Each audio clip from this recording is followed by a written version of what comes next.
yourself. If you want to unmute, please raise your hand and we will begin.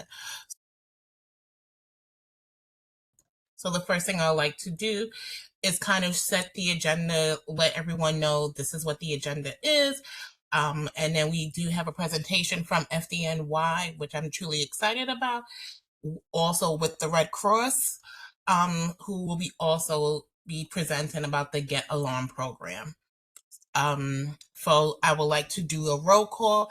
If you can unmute yourself, say your name, state where you're from, and if you are a community board member or you are just a member of the committee.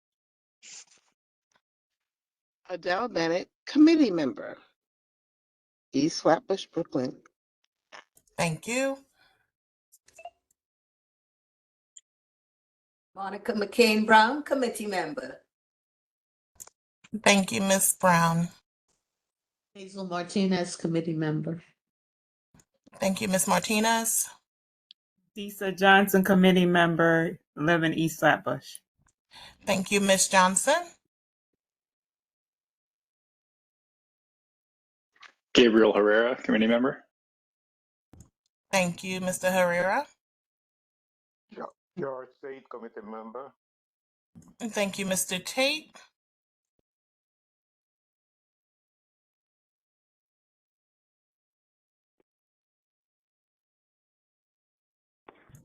Is that everybody? Good evening, Nicole everyone. Best. Oh, go ahead. Sorry, Nicole Best. I don't believe I'm a member. Okay, thank you, Nicole, and hopefully we can get you to become a member. Gabriel Holmes, community board member, corner of Church and Bedford, whatever you call that neighborhood. Thank you, Mr. Holmes.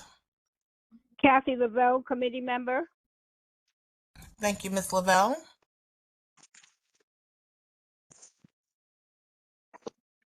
Good evening, Jackson Chabot, Open Lands. Thank you, Jackson. Detective Skinner, Community Affairs. Good evening, everyone. And thank you, Detective Skinner. Is that everyone?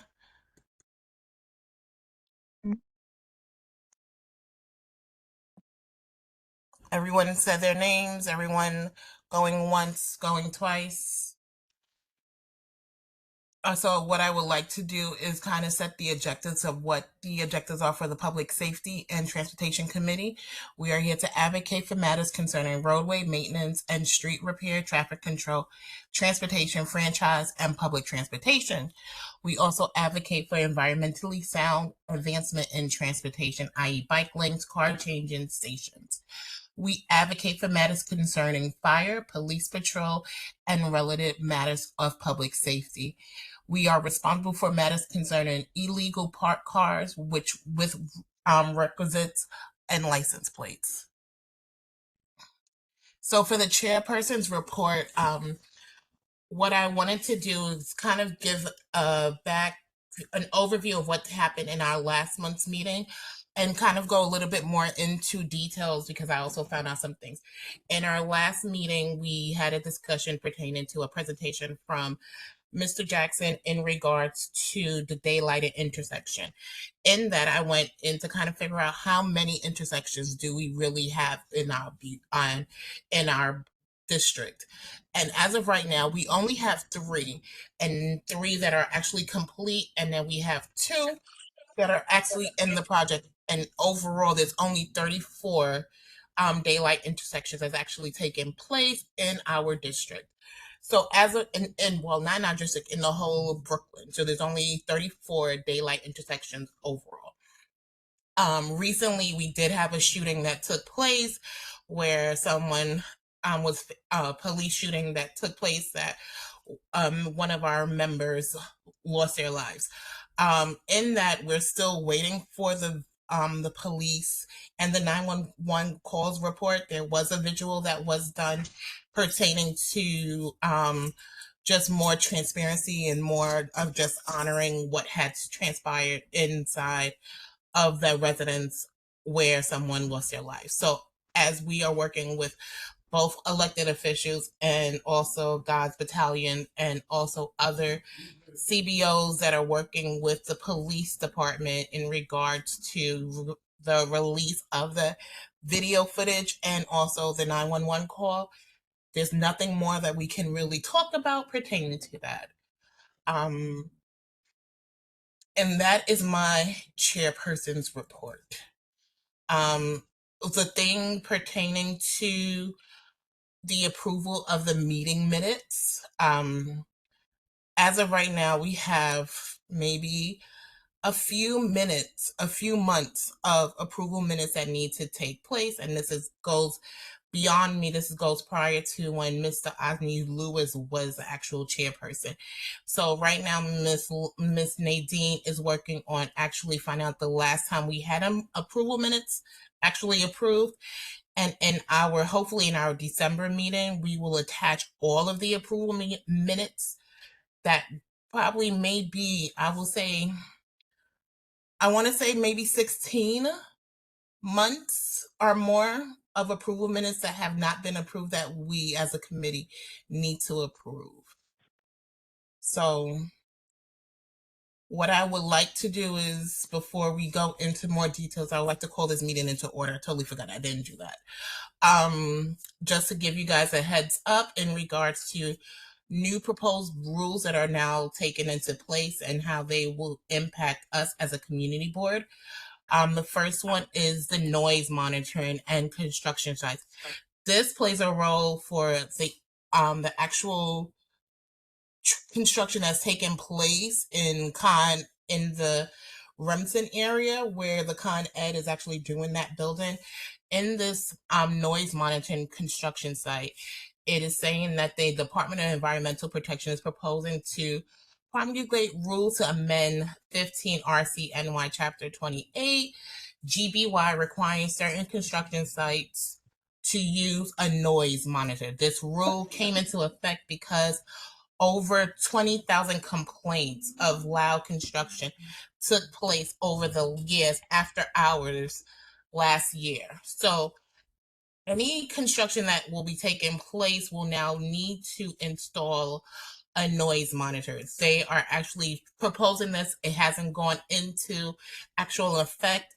The first date for the hearing, if anyone wants to be a part of it, will take place November 12th, 2025 at 11 a.m.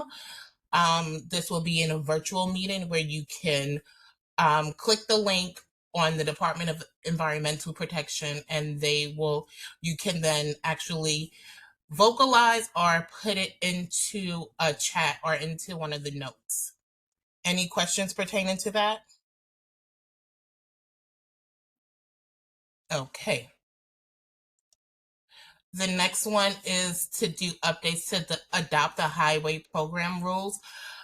This program is a part the Department of Transportation is proposing to amend the section of 221 of Chapter 2, Title 34 of the Rules of the City of New York, 34 RCNY, to update various provisions of Adopt a Highway. Now, for people who may not know what this program is about, it is when groups / CBOs or FBOs commit 2 years to pay or perform highway maintenance, ensuring that the clean roads and earning roadside recognition free of politics.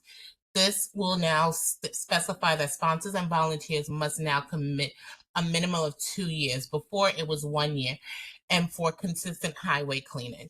Groups or individuals with political affiliations are banned from being sponsors or volunteers to keep the program purely civic. Maintenance like litter, graffiti removal, and are better defined, and all agreements must use the department's approved contract. DOT has clearer, stronger authority to remove sponsors or volunteers for safety issues or if they do not comply with the rules. If anyone wants to attend this meeting, it will take place November 12th, 2025 at 10 a.m. And all of these are adopted rules that have been taken into place that will be in effect. So the busways clarifications of bus lanes, which is imposing a speed limit for e-bikes, electronic scooters, and pedal assistance commercial bicycles, will go into effect as of November 2nd, 2025. the cyclist awareness decal. This requires that all taxi cabs for hire vehicles add cyclist awareness. And which this means is that before passengers open the door, that they also look out for cyclists. This actually will go into effect on October 25th of 2025. The next one is the emission controls of existing under fire char boilers. So the Department of Environmental Protection is to establish requirements to control devices to reduce emissions from underfined char boilers that were in place or before May 6, 2016. This is actually effective November 20, 2025. And then there's the amendment of insurance requirements, which means it updates, and this is from TLC, which updates insurance requirements for the hire industry, which goes into effect January 1st, 2026. And there's three more. There is a speed limit for e-bikes, e-scooters, and pedal assistant commercials, imposing a speed limit for e-bikes, electronic scooters, and pedal assistant commercial bikes will go into effect on 10/24/2025. And personal injury insurance under TLC is to reduce the injury insurance coverage for TLC licensed vehicles to the amounts that not exceed 200% of the state level minimum requirements. That will go into effect March 1st, 2026. And the last one, which is from TLC, is for wheelchair accessible vehicle conversion. The modification process that vehicles converters can use when converting a non-accessible vehicle to a wheelchair accessible vehicle for a use for taxi or for hire vehicle will go into effect 10/25 of 2025. We have a public safety survey. In this public safety survey, we are asking questions pertaining to daylight intersection, street safety, and community safety. So we will love for everyone to take a chance, if you haven't completed it, to take a look at that. And if you haven't, I will post the link in the meeting shortly, just to give everyone some updates in regards to 24-hour partial sidewalk parking restrictions. Please be aware that there will be barrels placed 24 hours prior to work activities. These restrictions will remain active until November 28 of 2025. The signs are for no parking will be posted in affected areas. The barrels where parking is not allowed will be placed 24 hours prior to the work activities. Please look at the attachments for the dates of all the neighborhoods that this will be. So, which is East 51st, from Kings Highway all the way to Flatlands Avenue. For rehabilitation, pedestrian ramps and designated location, the following is anticipated for work schedule for the upcoming week, which is this week. However, due to unforeseen, the weather conditions may become necessary to change for some scheduled work. These are the areas. I'm not going to say all of them because it's a lot. But I'll take some time to stop here to let everyone see the addresses that may impact them.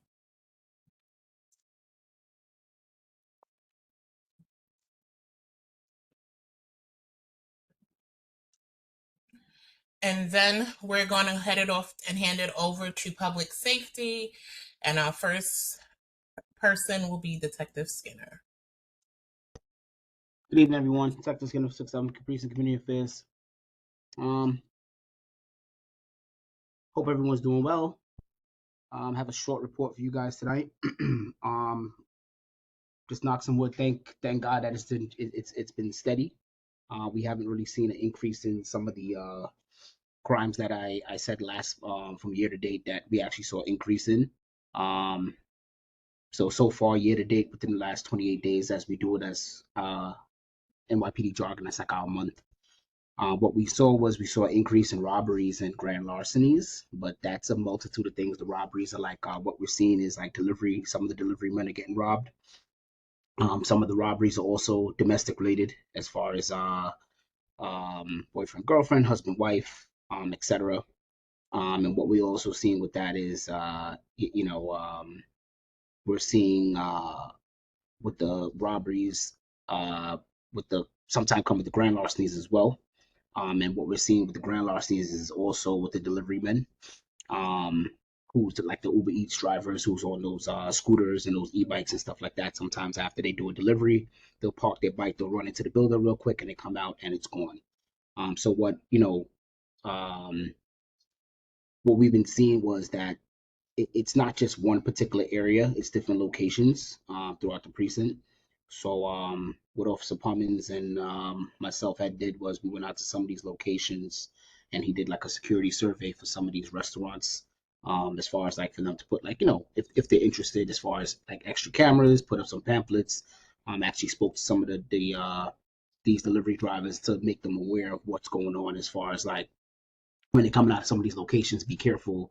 Um, if you see like a group of people, you feel unsafe or whatever the case is, maybe call, the person down to meet you to get, their order, order delivery, so to speak.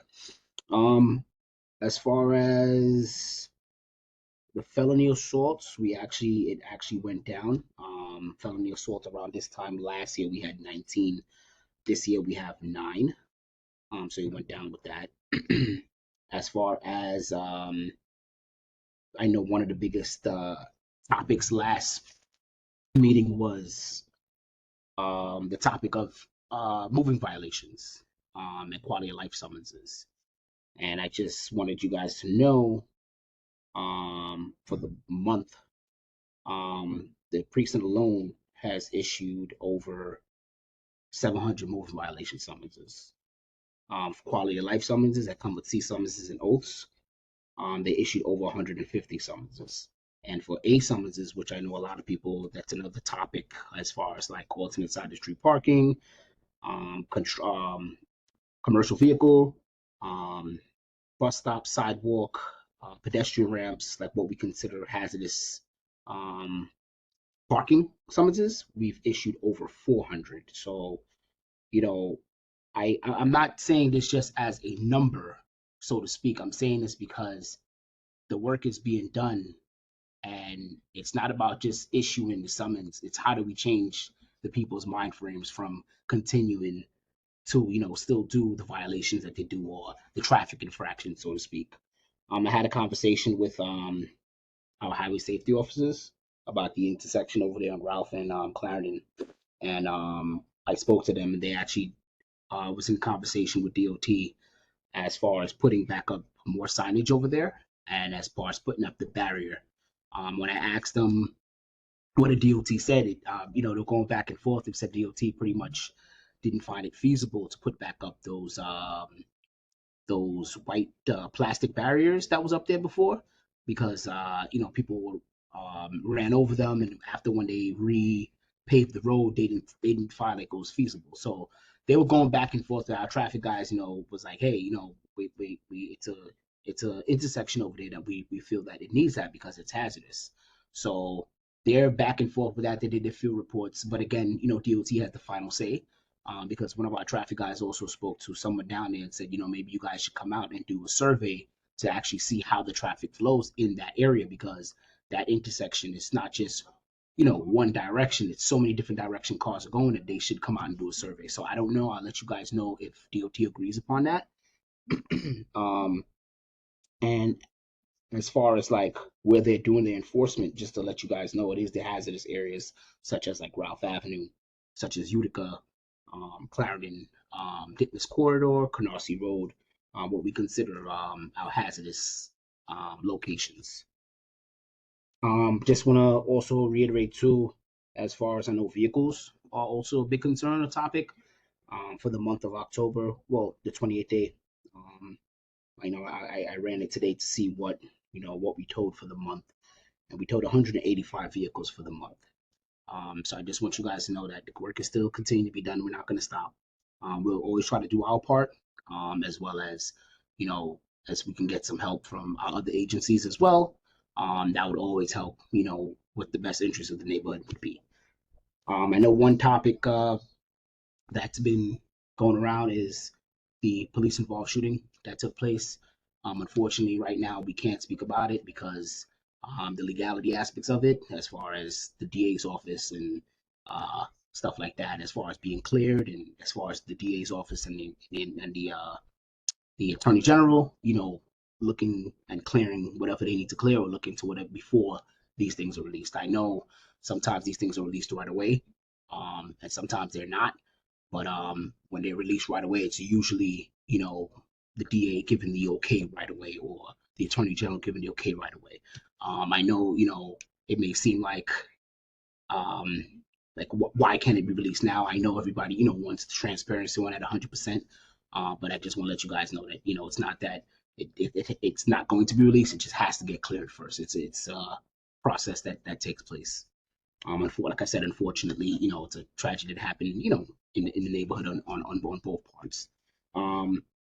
Also, too, just to give you guys a heads up, holiday times are coming up, and around this time, we've also gotten people not so much of being scammed, but aware, like alerting us, like, hey, I got a phone call from my bank and it wasn't my bank.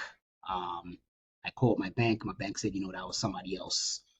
That pretty much they're cloning these bank numbers and calling people and letting them know, like, hey, this is Capital One, or hey, this is Chase, or hey, this is Citibank. And they're saying, hey, we see that you have a balance of whatever it is in your credit card. Do you want to consolidate? Next thing you know, uh, people are thinking that this is legit Chase or Citibank or whoever it is, and they go along and their account is getting wiped out. So one thing, we always say is always hang up. If you got to go into the bank location, do that. Or if you have to call the bank back yourself. This one lady actually came into the precinct to make a report about that. And thank God that, she hung up. And when she called her bank back, her bank said, no, that wasn't even us. I think it was like Bank of America, I believe. And when the gentleman did ask for what number did the person call from, it was actually a Bank of America number. But she said, when I kept calling back, it wouldn't ring out. It would just keep saying like the call would drop. So he said, yeah, that's definitely somebody that was using our number to scam. So these just things just be, holiday time is coming up. Just be on the lookout for that as far as holiday safety. As far as the weather is getting darker earlier now. Aware surroundings, as far as like especially intersections at night when people are crossing.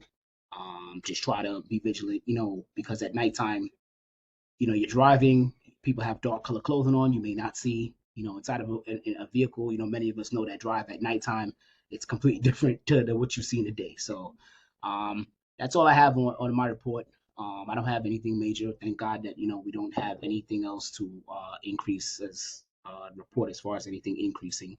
But that's all I have for my report. I'll answer any questions if you guys have any. Anyone have any questions for Detective Skinner? I'm going to see. Okay, Gabriel Herrera, then Miss Bennett. Thank you, Detective Skinner. Really appreciate your time and appreciate all the work you do for this community. I think one thing I've found in the general meetings and this meeting is that there's really a concerted effort to improve the place where we live. So I greatly appreciate it. I don't necessarily have questions, but I wanted to make a few comments that I think are important to this group. The first one around enforcement of speeding vehicles and that sort of danger to the community. I think one way that this committee can kind of help the NYPD and not rely only on enforcement is the opportunity offered by daylighting. So I'd like to explore with you, Ms. Luo, how we potentially utilize the opportunity of daylighting to introduce traffic calming measures, other things at our intersections that actually kind of prevent some of the dangerous driving that the NYPD is then looking to enforce. That's just one comment I wanted to make. The second comment and / question, though, Detective, I know this is not something personal to you and something that you can directly answer, but just wanted to make note of the massive ICE raid that happened in Chinatown yesterday evening.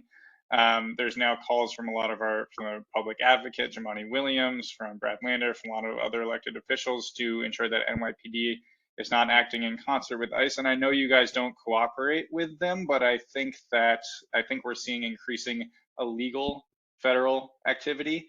That means ICE agents detaining people with a presupposition of their immigration status and not offering them due process. And there's a promise by the administration now to continue those raids throughout the city and in immigrant heavy neighborhoods, which would obviously suggest neighborhoods such as ours. And again, not a question, just really a point that we rely on the NYPD to protect us from threats like that, which we'll just increasingly see. So I wanted to just make that point and express that that's a deep concern that I've heard from my neighbors and that I think we need to be vigilant for. Thanks.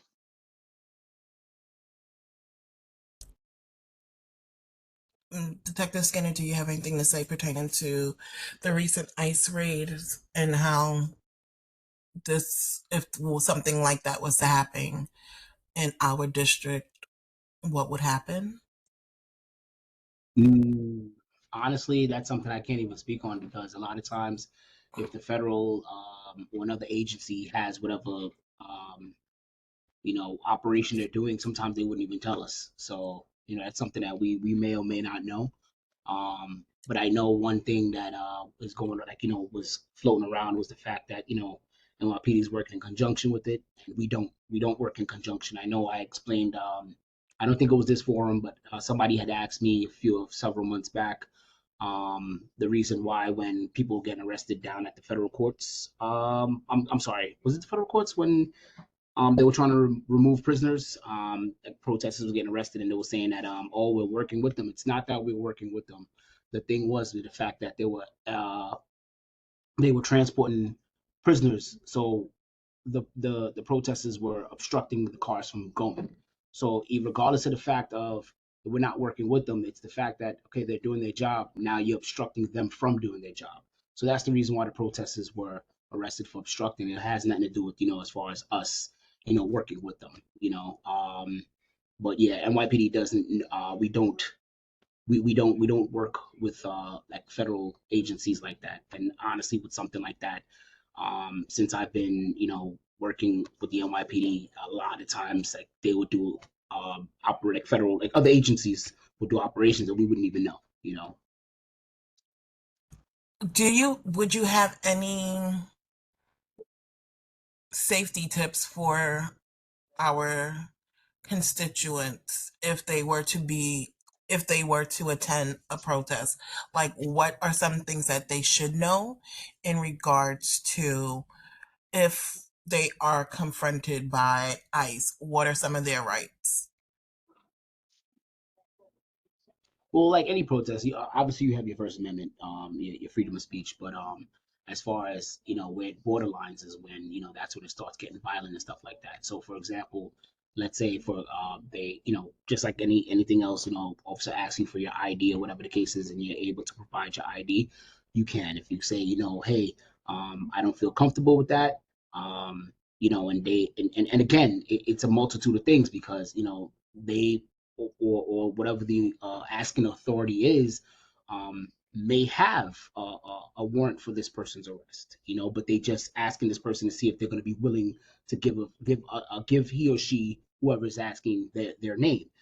So there's a multitude of things, but I always tell people, listen, you thing, comply, don't try to not comply because the street is not the battleground to battle this out at. It never ends well in the street. So just comply as much as you can. Ask for the information. If they're asking for whatever information, if you don't feel comfortable, let's say for example, say, hey, maybe there's a little language barrier. Hey, maybe ask a friend or maybe ask somebody there. Or if there is, for example, NYPD police officer there, hey, officer, this person is asking me X, Y, Z. I don't feel safe. And you know what? Maybe let the officer who was there, hey, what's going on? X, Y, Z, maybe could explain the situation to the person if there is. I appreciate that. And if I might just add, finally, I think the reality is that a lot of these ICE operations are being conducted by masked men without identification. And even something as simple as people in the community understanding that an officer should show identification and their face and a warrant, if that is indeed what it is required to arrest someone. I'm not particularly even sure of that. But I think that level of information would be useful to distribute to the community when, the reality is that people around the country are being taken off the street without those steps and sometimes illegally. I think that's an important distinction, that compliance with something illegal is not the same as compliance with illegal and lawful detainment. Thank you, Ms. Bennett, and then Ms. Hazel. Can you hear me? No. What I was going to say is, like you said, we have a lot of abandoned vehicles, vehicles without plates, vehicles that may likely be stolen. We don't know for sure, but we know we have a lot of them. My question to you, Detective Skinner, is what more can we do as other agencies to help along the NYPD, getting these vehicles off the street? Also, on Clarendon in front of Wyckoff House, somebody has set up a residency and deciding they're going to do a business there. That is a historical museum. That should not be. Is there anything you can do about that? We'll set up a business where, Miss Adele, Miss Bennett. In front of the Wyckoff House Yeah, on but Clarendon what Road. business are we talking about? Because the other day when I was driving by, I saw a guy He hustling decided to take water over over. the sidewalk, to take over the gutter, to take over part of the park's property, and he's doing car washing as a business. He's not doing it for free. He's doing it. And he has been summoned for other things. Mm-hmm. And he doesn't care. So he he doesn't has really been understand, issued, but he don't care. So he has been issued a summonses, is what you're telling me. Not for that. It's But something this is called what I'm improper saying. registration. He's using a passenger vehicle Right, that but has not been properly altered. But here's the thing, right? If he's issued a summons, right? I'm just asking you. But not for that. Okay, but let me finish saying what I'm saying. If he issued a summons for a violation or what have you, right? You're saying it's not for that. No. A summons is a lieu of arrest, right? But that doesn't mean that just because this person's doing a business that, okay, I issue a summons that I have grounds to arrest this person. So my question, I'm not talking about arrest. Right? But what I'm saying, Ms. Bennett, everybody wants him removed. But Miss Bennett, what He I'm saying claims is that that Wyckoff House doesn't. Let me finish. Wyckoff House doesn't want him there, but they're afraid of him. That is not good. I know my partner has a good relationship with the managers of Wyckoff House, and we haven't had any complaints or any thing from Wyckoff House. Yeah, but I mean, even if they're Miss Bennett, even if they're afraid of him, they can reach out to us. This is what I'm saying, because my partner does have a good relationship with the manager of Wyckoff House. Because anytime they're doing events, anytime they're having some type of fest, they always reach out to us. So if this is an issue that they're having, I don't know why they're not reaching out to us. Okay. Miss Hazel? Yes, good evening. I would just like to know what sort of enforcement or some kind, we need some sort, there we have reckless drivers and bicycle riders. I mean, I see a lot of rules for for drivers here, but I don't see any for bicycle riders that follow no rules. They're on the sidewalk, they're on both sides of you. When you're driving, they turn, you have to be, you have to have eyes everywhere. And I don't see any kind of enforcement for them following any rules. Are there any rules? Yes. So I can Yes, answer there are that for you because I can literally show you the rules that are actually in effect for bicyclists. So the first one, it only is that some of them are not following it, but the first one is the cyclist awareness decal. The second one is the speed limit for e-bikes, scooters, and pedal assisted commercial bikes.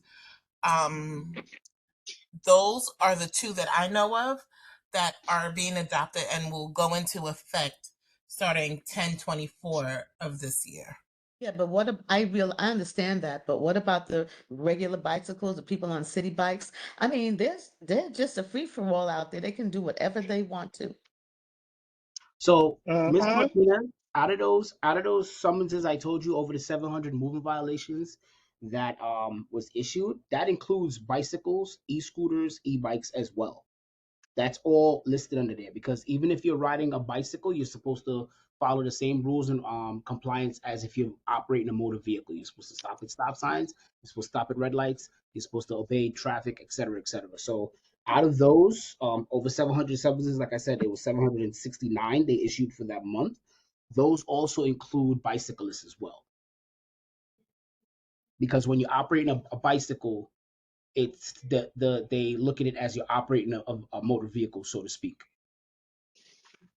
So before, a bicyclist, if they were operating on, for example, a sidewalk, it used to be a criminal court summonses where they had to go to criminal court, and the city deemed that why should this person be going to criminal court for a bike on a sidewalk? So they changed that to a moving violation.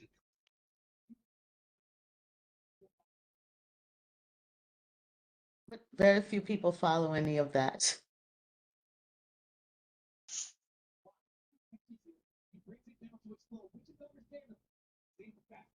Are there particular areas where you're noticing that? It's pretty much, I notice it pretty much everywhere that I am, especially if I'm, if you're walking and you're crossing the street, they're riding in between you. Sometimes they could even have collision with the ones that do have the right of way and the other ones that don't. Everywhere you go, you will see that. Okay, so what I will, is there a division, Detective Skinner, that deals with mainly bicyclist violations? I'm sorry, I didn't hear that last part. I said, is there a specific unit that deals with e-bike scooters and bikes and bicycles? It's not a specific Or it's just division, that but every our is it highway our highway safety division, who pretty much they go out there and they pretty much write the bulk of the moving violations for um, the precinct. They're okay? the ones that enforce a lot of that as well too. That's why I said that number that I gave you with the Mm-hmm. amount of B summonses, that's also including them. They just literally had two operations. They had an operation last week for e-bikes where they actually Mm-hmm. went around and issued summonses, and they also towed illegal e-bikes and gas scooter bikes. And they actually had another operation the ending of last month, which was also what they were doing enforcement with bicycles and e-bikes in certain intersections that we were getting certain intersection corridors that we were getting higher complaints of, like reckless driving and increased of accidents. It's like along Church Avenue. They did that day when they did it was along Church Avenue, along Bedford, and then when they did the e-bike one last week, they did it along Clarendon. They did it along Rockaway Parkway, the different areas, Remsen Avenue, throughout the precinct. Okay, so my question would be is if we can give you a list of neighborhoods or areas where we would like for them to target, um, will they be able to do so? I can tell them, hey, this is where we get an increase of complaints. Mm-hmm. And they would go out. They've done it before. Okay. One of the main things was Clarendon. People said that we don't see enforcement on Clarendon, and to be honest with you, when I looked through today, the bulk of the summonses just happened to be this month. From what I saw, the bulk of it was that Clarendon corridor from Nostrand all the Mm-hmm. way down to Ditmas. Okay. All right. So what I would like is for everyone who is in this meeting to send me an email with a list of areas where you feel like bicyclists are the biggest offenders. So we can compile it and then give it to Detective Skinner to then give to Highway Patrol and Yeah, track. you can give me a list of it, and I'll ask them, certain days if wherever they're doing enforcement, if they can try to do a little bit extra enforcement in that area and try to beef up some presence over there. Thank you. Any other questions for Detective Skinner? Yes. I'm sorry. Can I just make a comment on the bicycle thing as a member of this committee? In 2023, cars injured 3,000 pedestrians in Brooklyn, and bicyclists injured 82. Cars killed 28 people in Brooklyn in 2023, and bicyclists killed 0. there's already disproportionate citations and criminalization of bikes. The NYPD has been giving criminal summonses to cyclists that run red lights, etc. And I think it's a misdirection of time and resources. And I think if we want to, ensure that cyclists operate safely, then they need to be given infrastructure that makes them do that. That's the comment I wanted to add to that. Thank you. And we I can just all want to work make on one that. comment. Detective Skinner, this is Nicole Best. I want to say you're doing an excellent job. You did a great job with cleaning up Foster Avenue and 51st and 52nd and 53rd of all of those nuisance vehicles and double parking and all the mechanic shops just parking all over the sidewalk. I realized the I big can difference. Well, detect. I'm not gonna take credit for it. I'm gonna give that credit to the Q team and the team that Don't goes there. yield. I'm Okay, the not gonna take 67 credit. precinct. I want to say thank you very much for that. I see a Not a big difference. misdirection of funds. I have one question to ask, and this is a transportation question. Recently, the B8 has been like between the same, this is Avenue D, 51st and 53rd, like Utica and Kings Highway. They dug up the road and they just repaved it. Beautiful job too. But they didn't put a notification. I just want to know, when a bus or a road is being dug up for like, repaving, are they supposed to put like a notification on the bus stop to like let you know where you can get the bus at the next stop? I didn't see that. I That just would want to be know. that would have to be DOT or MTA that has to deal with that as far as like where you should be able to pick up the next bus. Okay. I've seen it before, like legit when they were doing road work on on Utica years back. I remember they had like they're like right on the bus stop. They'll say, catch bus on Church and let's say 51st or something like that. So Right. I don't know why it wasn't done, but I know that's something usually MTA and DOT normally would do. Okay. Thank you very much. Okay. Any other questions for Detective Skinner? Okay, This is Miss Yes. Jackson, you have Martin. one? I just had a question that I put in the chat. I wasn't sure if it was fully answered. I know in the previous month's meeting, a lot of folks on the call here and others highlighted vehicles parked on the sidewalks. I appreciate you just mentioned that a little bit, but I was curious if the data you shared on summonses reflected parked vehicles on the sidewalks, or if there was a fuller update you could provide. Thank you.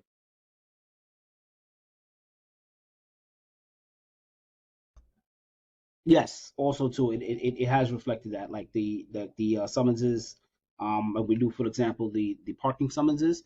Like I said, it's a multitude of everything. Okay, Miss Martinez, Just like to you're the ask one last. question of Detective Skinner. I was told by one of your officers, I was on New York Avenue as a car. It's a very narrow sidewalk to begin with. And then there's a car with both its wheels on the sidewalk and I mean far in. And I was told by one of your officers that you can have two wheels on the sidewalk. Is that true? You would have two wheels on the sidewalk Yes. with the car was backed in. No, it was parallel parked. Oh, you mean like they were parallel parked and the two was on a. I mean, no, I mean it's a traffic infraction. Oh, that was what I was told. It's a traffic infraction. I don't know why the officer told you that, but it's definitely a traffic infraction. Okay, thank you, Detective Skinner. Any other questions, please feel free to leave it in the chat and I will reach out to Detective Skinner to get a response. Next, we would like to invite FDNY, Community Affairs Director of Community Affairs, Sandra Sanchez, and John from the Red Cross. Do you need me to stop sharing? Yes, please. Thank Sandra. you. Yes, here I am. I was trying to put set my camera. Good evening, everyone. Thank you so much for inviting. It's always a pleasure to work with Community Board 17. We go way back in my previous work in city council, and certainly with how we have worked in the recent past with Get Alarmed NYC. Just give me one moment. I'm going to put it in a PowerPoint presentation. But while I do so, allow me to introduce myself. I'm Sandra Sanchez. For those whom I may not have worked with in the past, I'm the Director of Community Affairs. And here with me today, I am joined by John Cascone and Olga Wallace from Red Cross, and I'll give them an opportunity to introduce themselves.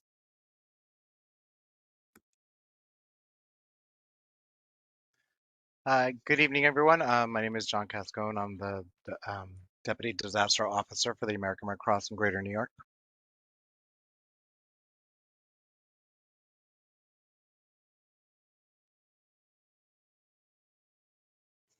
And I think we also have Jean Thomas Candio, who's our Brooklyn Community Program Manager. Let him introduce himself. Thank you, John. Good evening, everyone. I'm Olga Wallace. I'm Regional Preparedness Manager with American Red Cross. Good evening, everyone. My name is Jean Thomas Candio. I am the Community Disaster Program Manager Brooklyn. All right, I think that is all of us that are joining you here. I just want to confirm that you're able to see my Get Alarmed New York City screen. Yes, we can. Yes, I see the hearts. Perfect. Without further ado, this is a wonderful program that we have worked with in the past, particularly in Community Board 17. But it was so good that we have relaunched and rebranded Get Alarmed NYC, and we are working our way through the various community boards throughout the 5 boroughs. When our data analytics team took an opportunity to analyze some of the highest areas, fire fatalities and incidents throughout the 5 boroughs, so much comes into play. The aging housing infrastructure, the population density, how much damage may have been done in incidents. And as we look throughout the borough of Brooklyn, Community Board 17 was one of the areas where we noticed, even though there were not thankfully not many fatalities over the last 5 years, but certainly there were fires where there was damage to property. And we know the difficulty it is when people are displaced as a result of fire. But there's so many things that we can do in order to provide prevention. And the first line of defense, as you can guess it, is a functional smoke and carbon monoxide alarm. So throughout our brief time together, we will be talking about who we are, how do we serve, how to connect, and there'll be an opportunity for questions at the end. Get Alarmed NYC, as I alluded to before, is a partnership between the Fire Department, American Red Cross, and the support of our FDNY Foundation. The goal is for us to eliminate residential fire deaths. Yes, the numbers are decreasing as the years go by, but we want to get to 0. In our mind's eye, 0 is the perfect number where there are no residential fire deaths and injuries. And we can I think, augment this number by focusing on early detection through installation of smoke and carbon monoxide alarms and review of residential fire safety tips.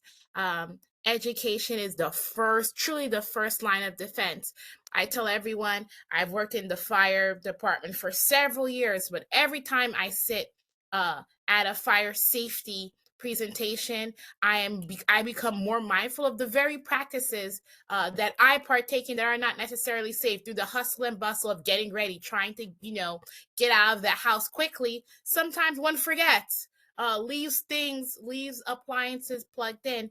But we are working diligently to equip all New Yorkers with fire safety education tips. But since the inception of our program back in 2017, over 300,000 alarms have been installed and distributed throughout New York City.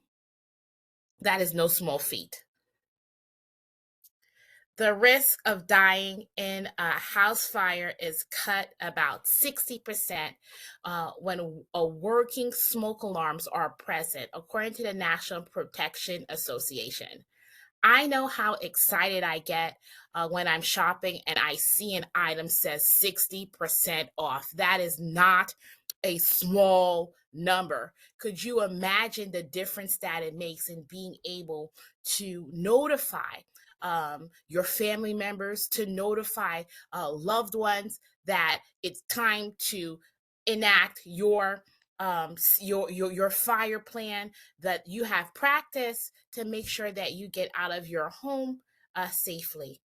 Our smoke alarm installations, when we are doing the smoke alarm installations, they are performed by both American Red Cross volunteers, FD&Y retired firefighters. We are very mindful of the times that we are living in. When you are able to make a registration appointment, one, we will confirm with you. You will get a call with the number that you provide, of course, and that says that we are confirming our appointment for this Saturday, October 25th, at from the window of 10 to 12 p.m. Does that time work for you? We will follow up with a second call. And we also make sure that, as you can tell by looking at the picture, that we are clearly branded. Someone will not randomly come knock on your door with, I think wicked intentions. Let's say that, with wicked intentions, claiming to be a member of the fire department or the American Red Cross. Should you ask us for ID, we'll be glad to present additional ID, but we will be clearly branded, as you can see in the picture, as a Red Cross volunteer or a member of the fire department. While this appointment is taking place, our team also takes the time to speak to the adults that are in the home to provide awareness on how to develop, practice a home escape plan, and review general fire safety tips. I think the hesitation often at times is when we are inviting people into our homes, that we are coming to take note or to report back. Certainly, if we see a home being warmed with an open oven, we will immediately tell you that is unsafe. You are placing the persons in your home in danger. But please note that we are not coming into your home to provide any reporting to any other city agency or government entity. The best part, our alarms and appointments are free and available to all New York City residents of the 5 boroughs. We have the picture, East Flatbush, prominently shown in the middle there. The appointments are free. Scheduling is free. You will not receive a bill at any point in time when working with us.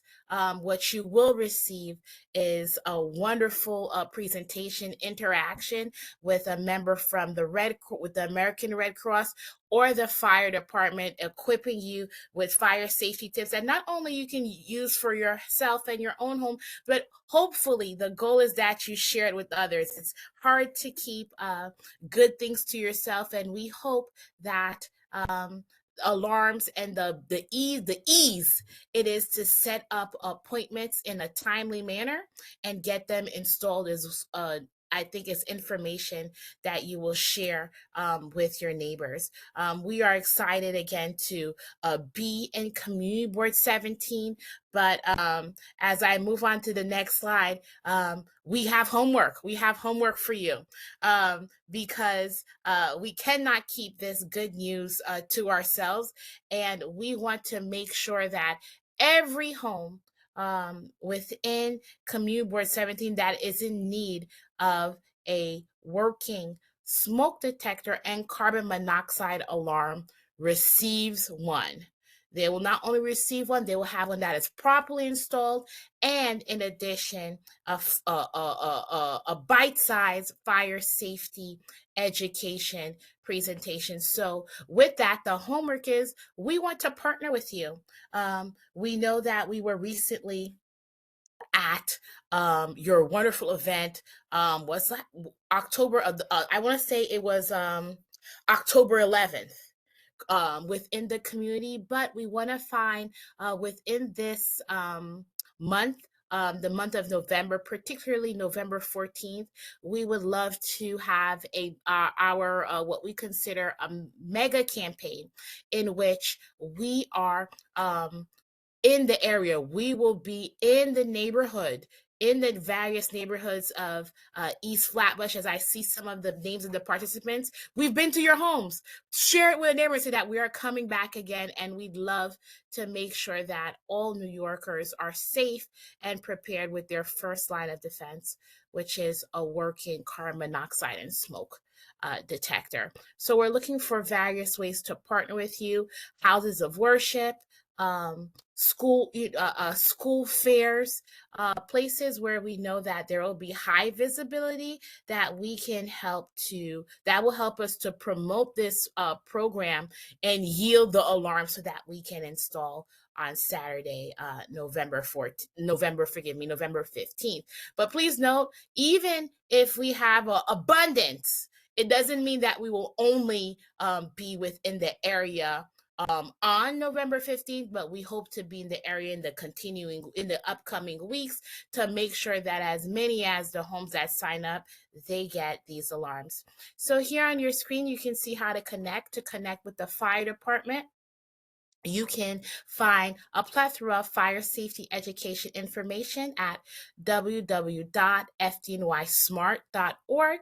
And for the Red Cross, it is www.redcross.org/get alarmed NYC.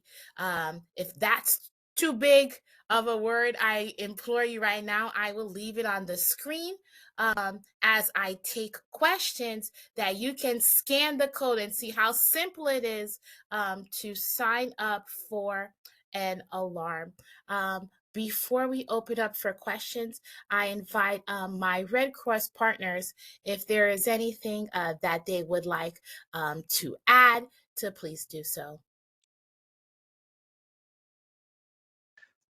Nothing additional to add, Sandra, but just to stress that if there are events that are happening in the community board that you feel that we should be at, you can share them with us and we can try to participate. I saw quickly. Also this morning, I was able to share the flyer with Sherry Fraser from CB17. That way, she can spread the word. Great. I saw quickly in the chat that there was a question. There is not a place where you invite us where we will not come. Yes, we will come to your tenants. We will come to your tenants association meetings. We will come to your precinct council meetings. I know Detective Skinner is still on.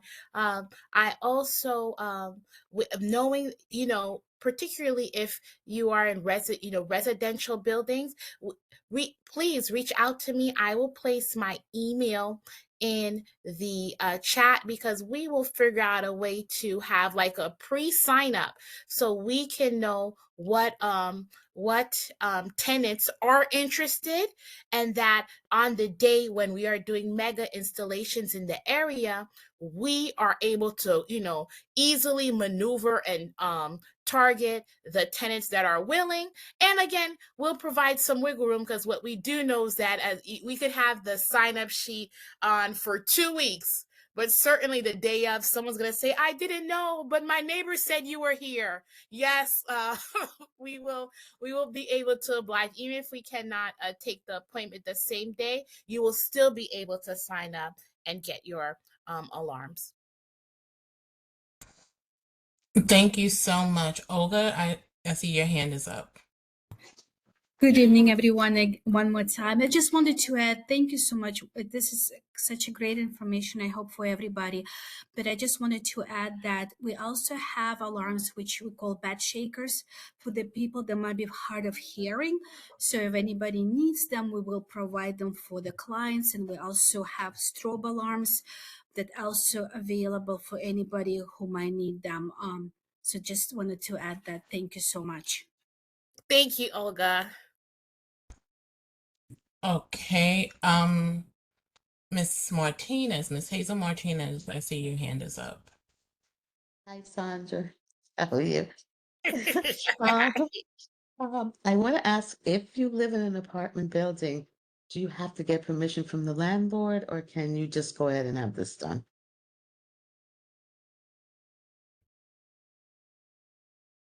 I will say it has been our experience that landlords often are very glad to have us installing these alarms properly. It does take something off their to-do list, but on the rare occasion, so if we are doing what we consider um, uh, a targeted installation at a residential building, and it's more, it is a large group of tenants that are interested, we make sure that we have clearance from the landlord and the building owner so that they know that we will be there on that day. Communication, over communicating is always great. So there are just no surprise, there are no surprises, and they're not caught off guard by our presence. So we often work with the landlords themselves to be able to post and work with the tenants. And we encourage the tenants, if we're not able to have access to the landlord, to do so as well.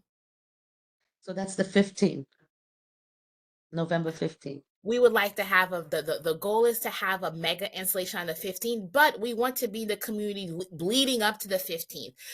So should there be should you like us to attend a service at a house of worship, we will be glad to do so, to begin to build, I think, the constituents, our bank of constituents that are interested in the area, so that we can install them on November 15th and throughout the month of November. So again, there's not a place that we will not go. I said house of worship, older adult center, tenant association meeting, fair, coat drive, you name it.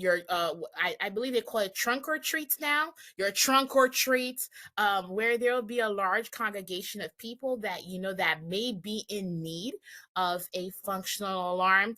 Tap us in. Anybody else? Mr. Tate?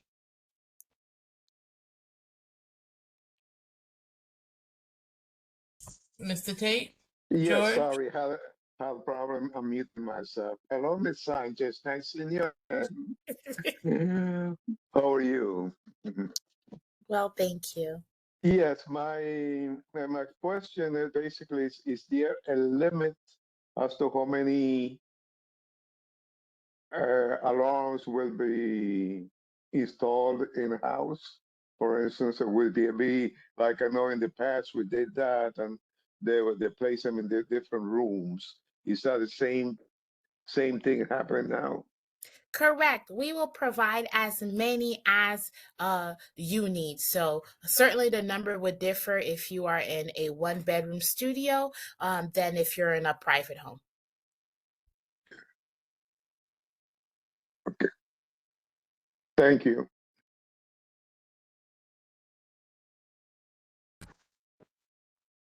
Ms. Oh, yeah, Martinez? one more thing. Yeah, sorry. Okay. You also mentioned about having like a hostess of worship or senior centers presentation. How much time do you need in advance to arrange a presentation at one of these? We go where the people are. If you tell me there's an event, I know November 15th is fast approaching. So if you know an event that is happening right now, we will find a way to find a team to make themselves available between now and that day. Okay, thank you.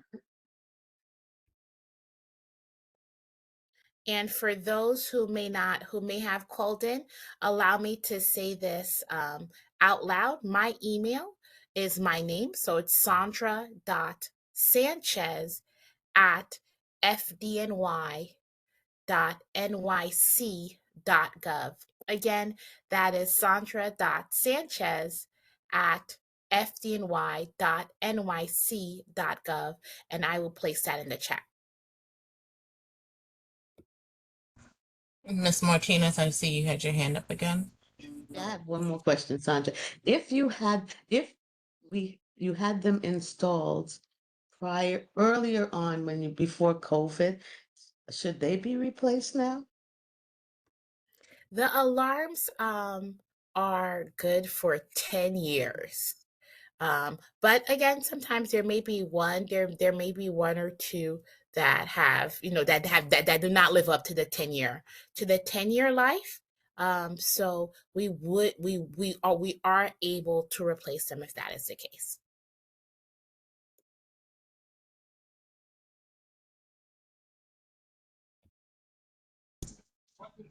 I do have a question, and I know is it with the Get Alarm, and I know that you're doing this big push. One of the questions I wanted to know is that is there? I would love to try to have you collaborate with our neighborhood and block association committee so that they can also kind of intertwine because they have more in regards to direct contact with with members in regards to the alarms. I do with the November 15th date. I know this is a big push that you want to do. Is there another way that you can also incorporate not just life safety with fires, but also other life safety things? Like I know FDNY does offer CPR training. So like it's a 2-for-1. Like if this is going to be a big push that we're not just doing just the life safety of fires, but we're also doing, God forbid, if there was a time where you needed to save someone's life without the certification or with the certification. I know the Red Cross also does it, that this could be done and offered not only to us adults, but to the children too. That is a great point, Khadijah. The thing is that when we are in people's homes, we try to make it more a bite-sized presentation and to effectively learn and to be trained in CPR. It takes approximately, I would say, about 45 minutes. And then at least when we are facilitating a training, we provide the mannequins, we provide the AED defibrillator machine that you can begin to practice on said mannequin as well. So while we are not opposed to doing a training, I don't believe the combination of the two can be done, I think, in like in a short time span. Okay. Anybody else have any questions? No, I just have something to add about the hands-only CPR. The Red Cross does offer that, but like Sandra said, it wouldn't be probably able to be blended with the home visits that we do for the alarm installations. But if there are groups or, you know, uh, events that you are having that you would like to have those offered, we can arrange that to the Red Cross. Okay. Thank you so much. I'm going to say this one. And Red Cross, and we are available for CPR throughout the year. Like I think not only throughout there. So as you're having the various health fairs, prevention programs, please invite us. We will come. Will do. I'm going to say this one more time. Are there any other questions for FDNY or for the Red Cross? I have a question. Can you hear me? Yes, Ms. Simon?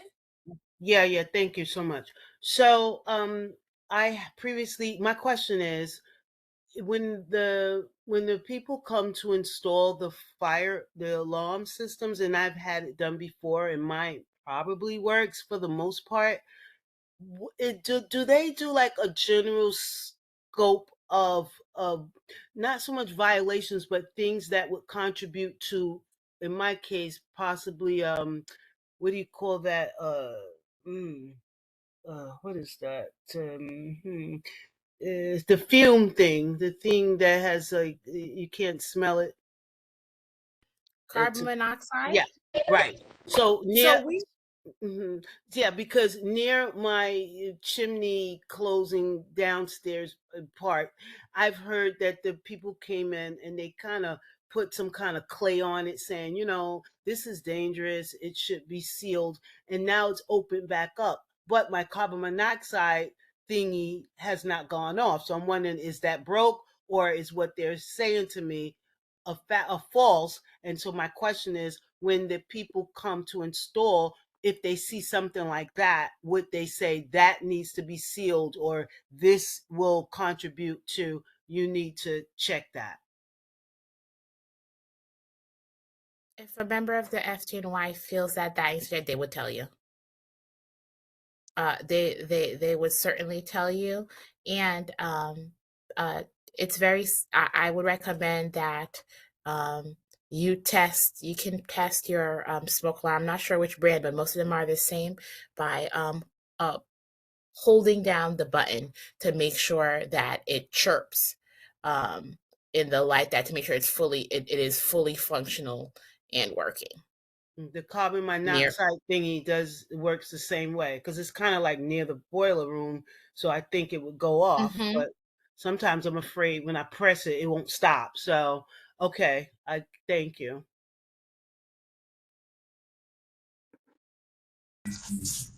Okay, so just one more question. So, like for homes or apartments that where you may see that they're using space heaters, are there things that you're going to kind of like give those individuals like, hey, this is what you need to do? Because we do know that there are some apartments that you may go to that you're going to see that some of these landlords are slumlords. And this is the only way that they can keep their house warm.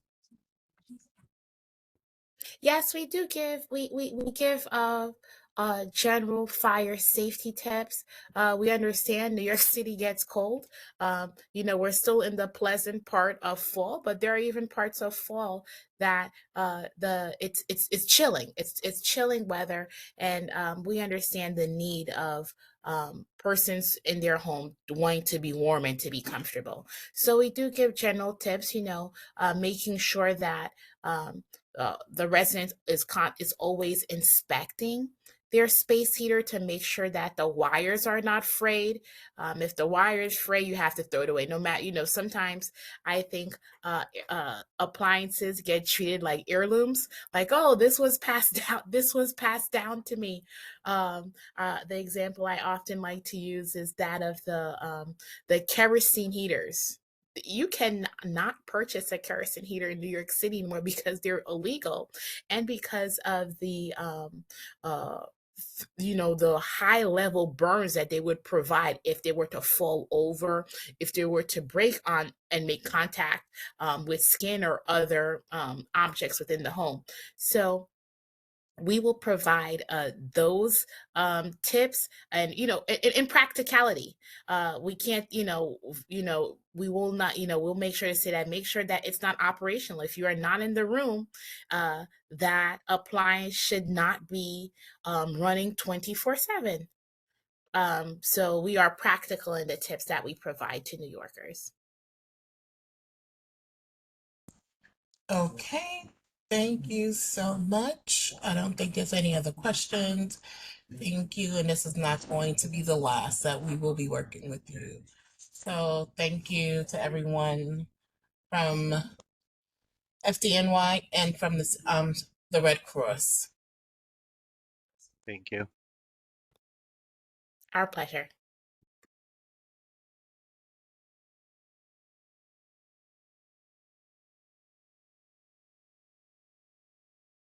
Okay, so now next up is unfinished business. Is there any unfinished business that we have not addressed? Yes. Hey, Miss Bennett. We were supposed to have a representative from the traffic division. Whatever happened with that?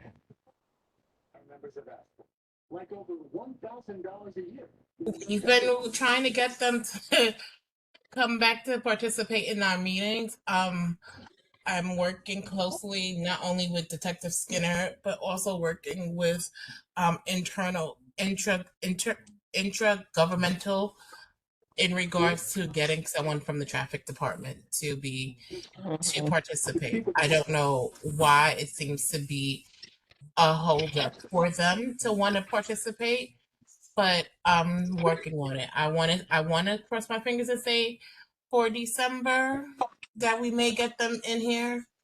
So that's where my aim is, to try to finalize a date for December. Okay. Well, we had finalized dates and they just skipped us. And that's not good. They may have to, as you said, get the elected officials involved. That will be the next steps if they are not as responsive. All right, thank you.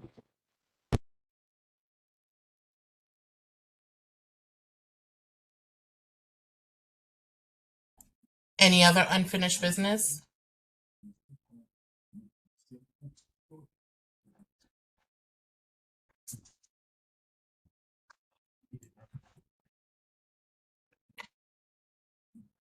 Any new business?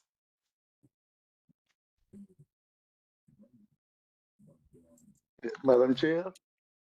Yes, Mr. Tate. Yes. I know at the last month's meeting, there was some discussion about the IBX. So I know they're having a presentation at Brooklyn College on October 29th. I don't know if you're aware of that, but they do have something coming up because there was some discussion about that at our last meeting. So if you did not receive the email from them, I could forward it to you. That would be So you great. could register. Okay, That would be. so yes. But I do I'll also have them coming to do a presentation to our community board in November. So they will be presenting to us in November in person okay. at our general Yeah. board meeting. Okay. So I'll forward that to you right now. Okay. Thank you so much. You're welcome. Any other new business?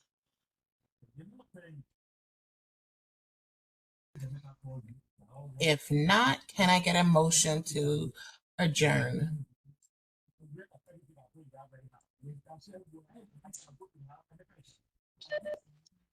Good job, Bennett. Motion to adjourn at this time. Can I get a second? Hazel Martinez, second. Okay. Motion is adjourned. Thank you, everyone. I think this is the first time we actually are finishing before 9 o'clock. I'm excited. Thank you, everybody, for participating.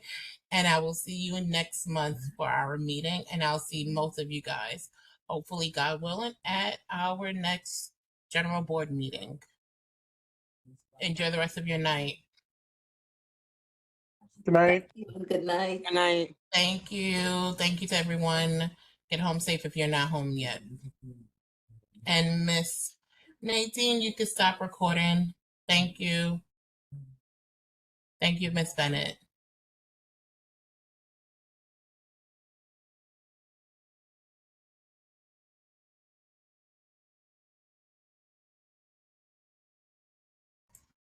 Nadine?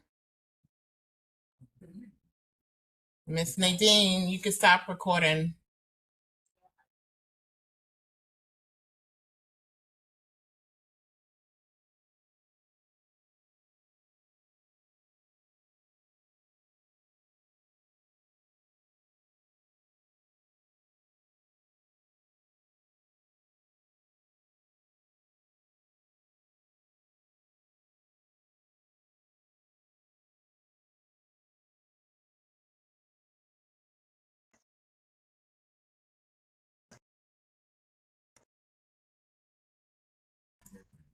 You can stop recording.